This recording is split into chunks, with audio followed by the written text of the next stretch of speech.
Mas, tipo, só não vamos... Ó, por exemplo, vamos ali. Vou jogar pra você aqui agora as minhas insatisfações de coisas que o PT deveria ter feito em sendo o PT, né? No sentido... O monarca veio de vermelho. Ah, de sacanagem. De sacanagem. Só de sacanagem. Só pra me enganar. Sim. Eu acho, mas é que eu não tô... Você usa vermelho PT. Eu não tenho nada, eu não sou esse cara radical, tá ligado? Mas, tipo... Eu tô vendo que não. Por que que a maconha não tá legalizada?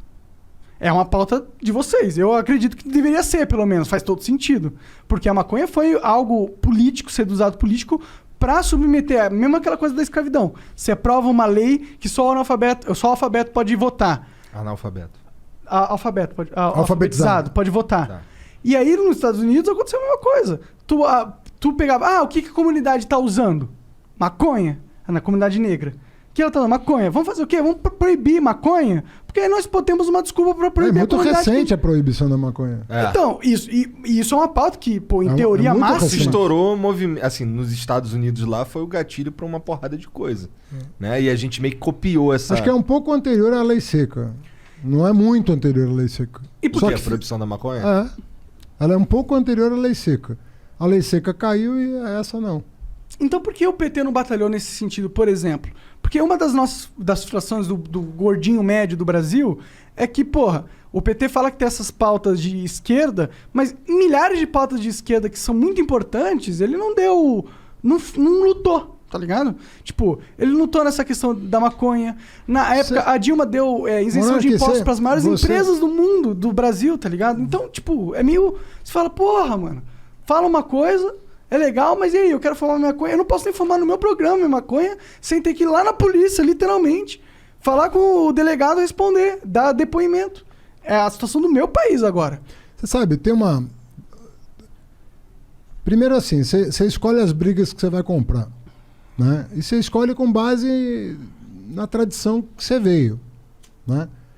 O que é o Lula? O Lula é um trabalhador, torneiro mecânico, né? Fez curso de torneiro mecânico no Senai, conseguiu um emprego legal, progrediu, que era um bom operário, se tornou uma liderança sindical depois, e aí vocês conhecem a história.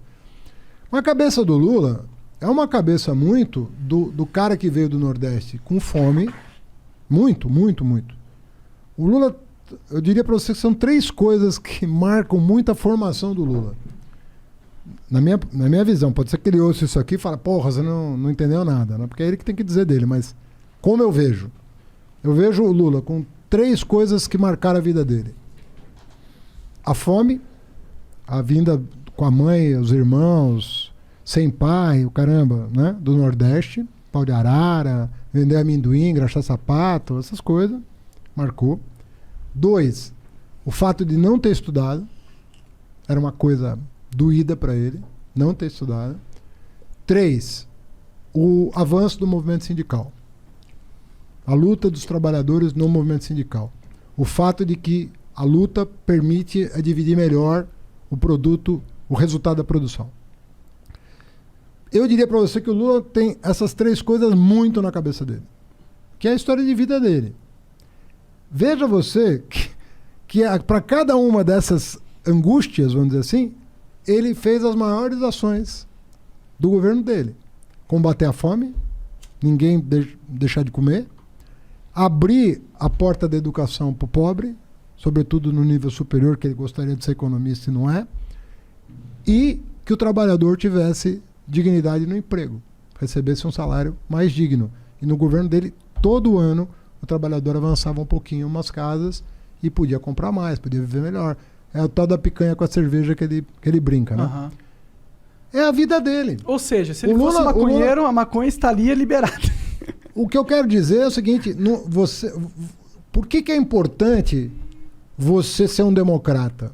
Porque você vai se reger muito pela tua história de vida. E por que eu disse para você que era importante um pobre chegar ao poder, muitas vezes? Porque ele carrega com ele uma história de vida que às vezes o rico não tem. Sobretudo o herdeiro. Sobretudo o herdeiro. A gente falava aqui de herança agora há pouco, né? Sim, porque o herdeiro não teve que ficar rico. Né? O herdeiro é um caso à parte, porque um self-made man, eu concordo com você, meu pai era um self-made man, acabei de falar. Era um cara que plantava trigo e grão de bico no Líbano e veio aqui ser comerciante na 25 de março. Ele foi considerado, entre aspas, um cara rico, pô. Um cara que só se vestia de cromo alemão, sapato de cromo alemão, terno de casemira inglesa, a melhor tricoline. Meu pai era um cara da roça, elegantíssimo. Você olhava pro cara, parecia um lord inglês. Self-made man. Viveu a vida dele. Curtia bons restaurantes, ganhou, pagava os seus impostos e ganhava dinheiro e tudo bem. Gostava, entendeu? Vamos contar. Mas você leva pro governo a tua realidade, a tua vida. O meu pai adorava o campo. Por quê? Porque até os 24 anos ele pisou na terra, porra. Era a vida dele, a terra.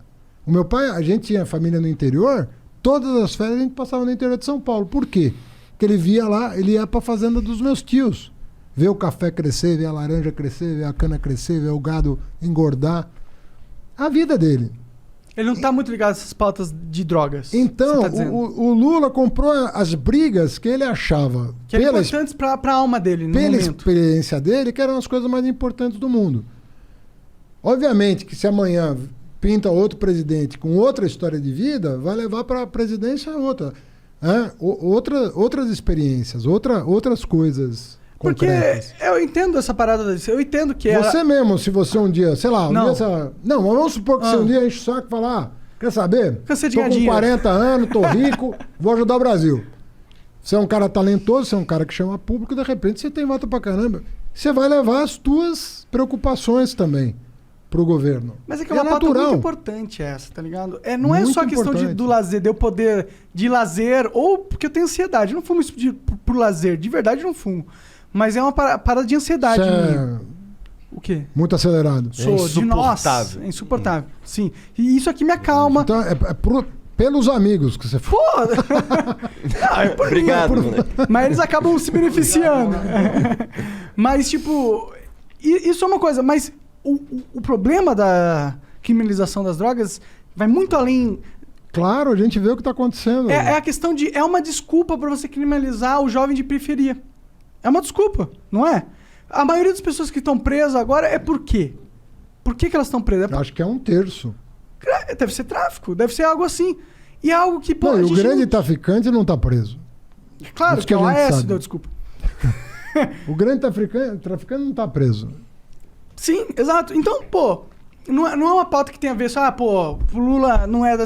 É uma pauta importante até para as pessoas. Tem pessoas perdendo a liberdade. Outra coisa importante, eu ia dizer, primeiro assim, a tua história de vida. A segunda coisa que te faz comprar as brigas é a chance de sucesso. Sabe? Sim, o Brasil é muito conservador nesse sentido. É difícil você comprar brigas sem nenhuma chance de sucesso. Sabe por quê? Você só vai ficar com desgaste. Ninguém vai te cumprimentar porque você tentou. Mas será que se você essa perdeu. tentativa não cria chance no futuro? Olha, a impressão que eu tenho é que essas pautas mais delicadas, que mexem com valores, que mexem com o imaginário das pessoas sobre família, sobre segurança da família, sobre... Isso tem muito, você tem razão, tem muito mal entendido sobre isso. As pessoas não conseguem compreender como melhorar a situação sem aumentar risco para ninguém, pelo contrário, diminuindo os riscos, né? Então tem muita incompreensão sobre isso. E é um processo... O Brasil, certamente, na América do Sul, talvez seja um dos países mais atrasados na discussão dessas agendas. Mas você vê que o nosso Congresso, qual a chance de vingar hoje, na circunstância Será que não atual? tem? Se mostrar o quanto que os gringos estão ganhando dinheiro com essa porra? É Hoje muita no grana. Congresso, é muito zero. imposto, velho. É muito... Sabe quanto de imposto a Califórnia ganha por mês? Só de venda de maconha é 3 bilhões de dólares, meu irmão. Por mês? Por mês. Dá 36 bilhões de dólares No por ano. ano.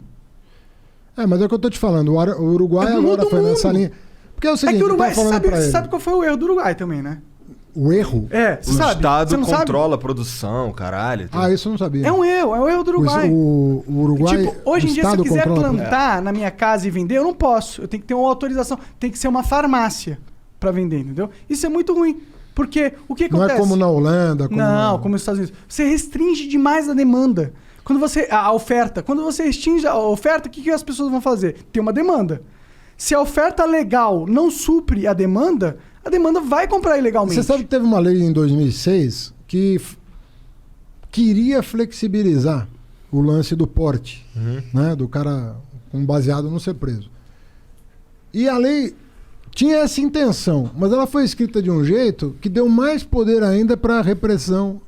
Ao invés de gerar o efeito contrário, gerou o efeito de merda. Reforçar a repressão. E aí você teve mais prisões.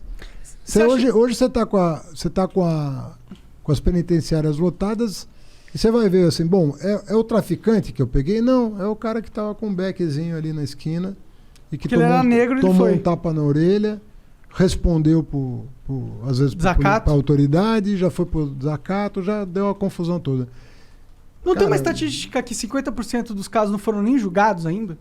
Ah, é 40%. Que absurdo! Eu tô na cadeia, eu não sei nem por que eu tô na cadeia, o Estado nem sabe por que eu tô na cadeia, o Estado nem foi averiguar o porquê eu tô na cadeia, se tá justificado eu estar na cadeia, não tá justificado. Não é um absurdo isso? E a guerra contra as drogas é um grande combustível dessa parada, entendeu? Imenso. Mas... Não, tem muita coisa. Agora, é fruto também de amadurecimento da sociedade. A sociedade brasileira é muito conservadora, né? Se a gente fizesse um plebiscito, tu acha que ia ser... Não acho. Já teve várias pesquisas sobre isso. Pior que eu também acho que não liberariam. Bom, então aí nesse caso, não dá pra gente forçar, né? Se você... Não dá pra forçar, dá pra gente conversar com as pessoas e explanar os motivos pelos quais seria muito mais inteligente a gente legalizar. Existem vários caminhos para ir abrindo um pouco essa discussão. O primeiro caminho é da sociedade. A sociedade e mudando a cabeça, vendo assim, o que é melhor para a sociedade. Essa mortandade que está acontecendo aí em torno de uma coisa... Né? Normal, como o álcool, natural. Que faz menos mal às vezes que o álcool. Menos mal, com certeza. Dependendo da quantidade que você ingere, muito pior. Não tem overdose de maconha, mas tem overdose de álcool. Pois é, mas o que eu quero dizer é o seguinte. Primeiro, assim, quando a sociedade amadurece, como vários países do mundo aconteceu. Segundo, quando o Congresso está mais aberto a esse tipo de discussão, sem a malandragem de botar o dedo na cara de um cara que está defendendo uma posição, dizendo que você é contra a família, você é contra isso, você é contra aquilo, você é maconheiro. Porra, às vezes o cara tá falando, cara, esse não é o caminho. Não é esse o caminho. Eu nem fumo essa porra. Eu não quero ficar prendendo jovens negros de periferia. É isso. Então se um cara fala, eu nunca botei maconha na boca, mas eu sou contra prender um cara que pôs, o cara já vai ser taxado de maconheiro, já vai perder voto, já vai isso, já vai aquilo. Então, já vai... o Eduardo Jorge, né? Já vai por aí. Terceiro ponto. Em alguns países, as cortes constitucionais decidiram. Com que alegação? O direito de minoria. Fala, o monarca aqui não está fazendo mal para absolutamente ninguém. Se ele fizer, ele vai responder pelo ato. Mas isso que ele está fazendo aqui, pode estar fazendo mal para ele. Mas ele não está fazendo a partir disso mal para ninguém. Se ele matar alguém, se ele matar alguém, vai responder por homicídio. E talvez até agravado pelo fato de ter... entorpecido no momento. De ter ingerido entorpecente. Então, às vezes as cortes constitucionais no mundo, algumas chegaram a dizer o seguinte, olha, a lei não pode dizer isso. Eu não posso... Porque o direito individual desse cidadão que não está fazendo mal para ninguém, ele não pode... se ele fizer mal, é outro departamento. Ele vai responder pelos atos dele. Mais do que justo. Entendeu? Então, que é como é o caso da bebida, então a humanidade está buscando os caminhos, porque você está falando de séculos de repressão, opressão,